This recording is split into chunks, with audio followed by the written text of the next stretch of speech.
چلنے والے مسافر کے جملے سے انسان کی زندگی کردار بھی بدل جاتے ہیں۔ اگر جب چاہے، جس وقت چاہے، جہاں چاہے، جس کے واسطے سے چاہے، جس کو ہدایت دینا چاہے، ہدایت مل جاتی ہے۔ حضرت ابراہیم بن ادہم سرکار کی وہ خاتون لونڈیا، بستر سجانے والی،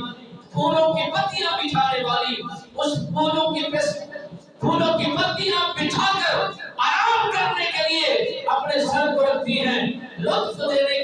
کے لیے کچھ لمحے آپ اس وجہ کو دیکھنا چاہتی ہیں کہ سکون کتنا ملتا ہے، اس بستر پر آرام کیسے نصیب ہوتا ہے۔ بادشاہ کے آنے سے پہلے اٹھ جاؤں گی،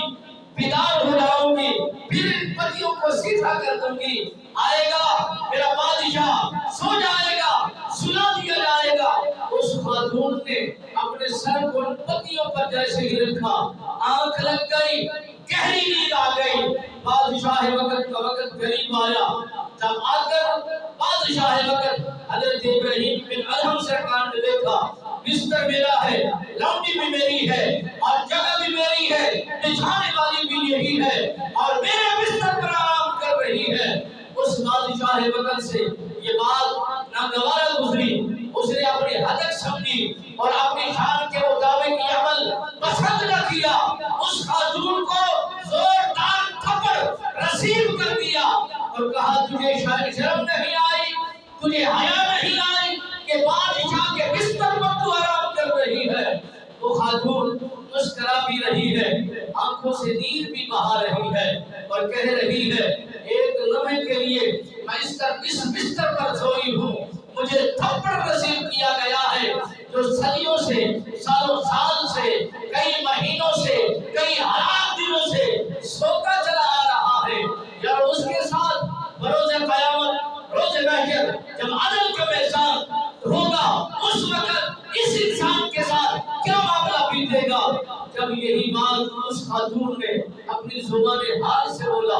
جملے نکالے، رب بے نیاز نے اس خاتون کے جملوں میں اتنا وزن رکھا تھا، اتنا کمال رکھا تھا، وہ جملے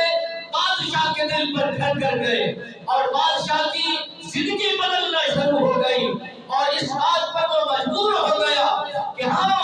اگر اتنا سالوں سال سے ان پھولوں کی پتیوں پر سوتا چلا آ رہا ہوں، کہ قیامت کی صبح جب عدل کرے تھے تھر تھر کمبن اونچیاں شانہ والے ہوں، فضل کرے تھے بخشے جاون میں مر کے مکالے ہوں، جب عدل کا میدان ہوگا میں پھولوں کی پتیوں پر سالوں سال سے سوتا چلا آ رہا ہوں۔ میں نے اس خاتون کو تھپڑ مار دیا ہے کہ تم میرے بستر پر سو رہی ہے، ایک لمحے کے لیے وہ سوئی ہے، مجھ سے برداشت نہیں ہوا۔ کل قیامت کی صبح جب اللہ کی میدان میں، اللہ کی کچہری میں کھڑے ہوں گے، اللہ یہ کہہ دے کہ میں نے تجھے برداشت نہیں کیا، تو نے میرے دین سے دور رہا، میرے اسلام سے دور رہا، میرے محبوب کے مٹھاس محبوب کردہ احکامات سے دور رہا، پھر میرے ساتھ کیا بنے گا۔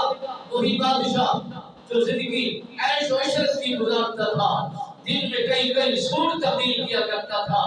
اور جب چال چلتا تو مور کی چال چلا کرتا تھا، جب بولتا تو زمانے پر روب ڈال